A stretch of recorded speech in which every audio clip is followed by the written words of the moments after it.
TikTok's content recommendation algorithm has once again come under the spotlight. That's after the U.S. ordered its Chinese owner ByteDance to sell the app's U.S. assets or get ousted from U.S. app stores. Let's take a closer look at how it works.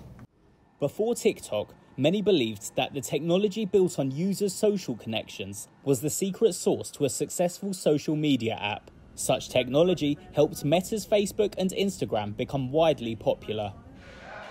But TikTok showed that an algorithm that's driven by the understanding of a user's interest could be even more powerful. TikTok's a little different from the previous generation of social networks, where a lot of the algorithms, built up on top of what they call the social graph. But then with TikTok, it actually revolves around what it calls as interest signals. While competitors have similar interest-based algorithms, TikTok is able to turbocharge its effectiveness with the short video format.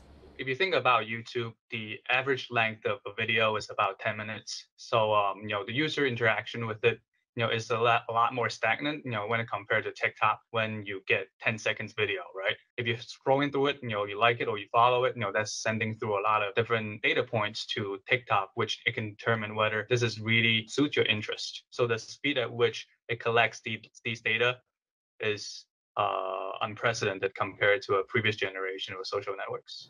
But it's not just about feeding users what they want. TikTok also regularly recommends content that falls outside of users' interest, which the company has said is essential to TikTok's user experience. TikTok's Chinese owner ByteDance was also an early adopter of the so-called tagging strategy.